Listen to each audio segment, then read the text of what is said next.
Karma to Christ ministries आपका स्वागत करती है।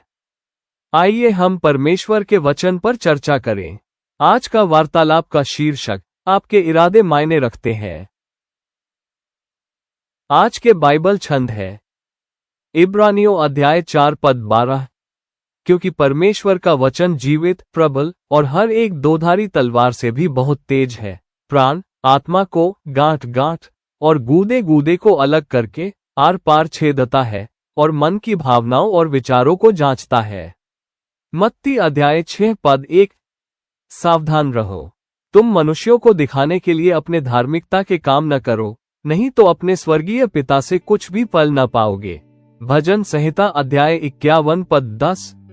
हे परमेश्वर, मेरे अंदर शुद्ध मन उत्पन्न कर और मेरे भीतर स्थिर आत्मा नए सिरे से उत्पन्न कर।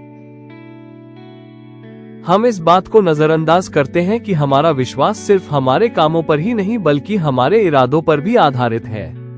ये हमारे दिल की इच्छाएं ही हैं जो ये तय कर सकती हैं कि हमारे काम अच्छे हैं या बुरे। यीशु ने हमें स्पष्ट रूप से सिखाया कि अगर तुम किसी महिला को वासना की नजर से देखते हो तो तुम पहले ही परमेश्वर की आज्ञाओं के अनुसार व्यभिचार कर चुके हो, और अगर तुम किसी से नफरत करते हो तो तुम पहले ही हत्या कर चुके हो। हाँ, यह इतना गंभीर है।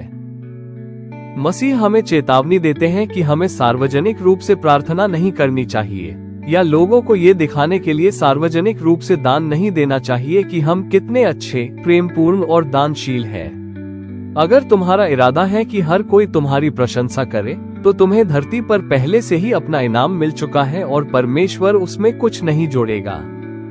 भले ही तुम किसी भी बुरे काम में सीधे तौर पर शामिल न हो, फिर भी तुम जो हो रहा है उसका हिस्सा हो सकते हो।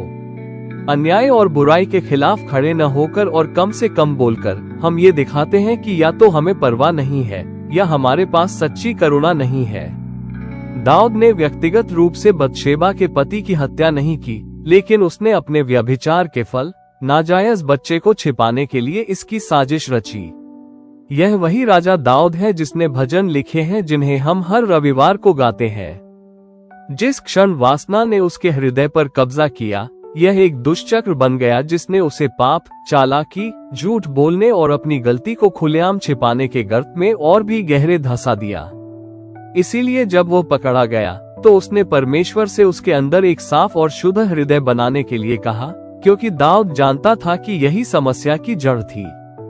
हो सकता है कि आप मनुष्य के अनुसार सब कुछ सही कर रहे हो, लेकिन सुनिश्चित करें कि आप पवित्र आत्मा से अपने हृदय के इरादों को प्रकट करने के लिए कहें। आप आश्चर्यचकित होंगे कि आपके अंदर अभी भी कितना धोखा और अंधकार है।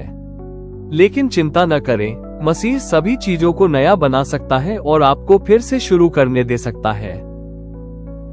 बाइबल के बारे में मुझे एक बात पसंद है कि यह आपको एक सर्वज्ञ परमेश्वर के सामने नग्न और रक्षाहीन खड़ा करती है। यदि आप वास्तव में बदलना चाहते हैं तो ये सबसे अच्छी जगह है। आइए प्रार्थना करें। स्वर्गीय पिता, आप वह हैं जो न्याय के मार्गों की रक्षा करते हैं, प्रभु, जो सभी राष्ट्रों के सामने धार्मिकता और स्तुति को उगलेंगे। हे हमारे कानून देने वाले, हे प्रभु, तेरे निर्णय कितने अथाह है, तू सच्चा है।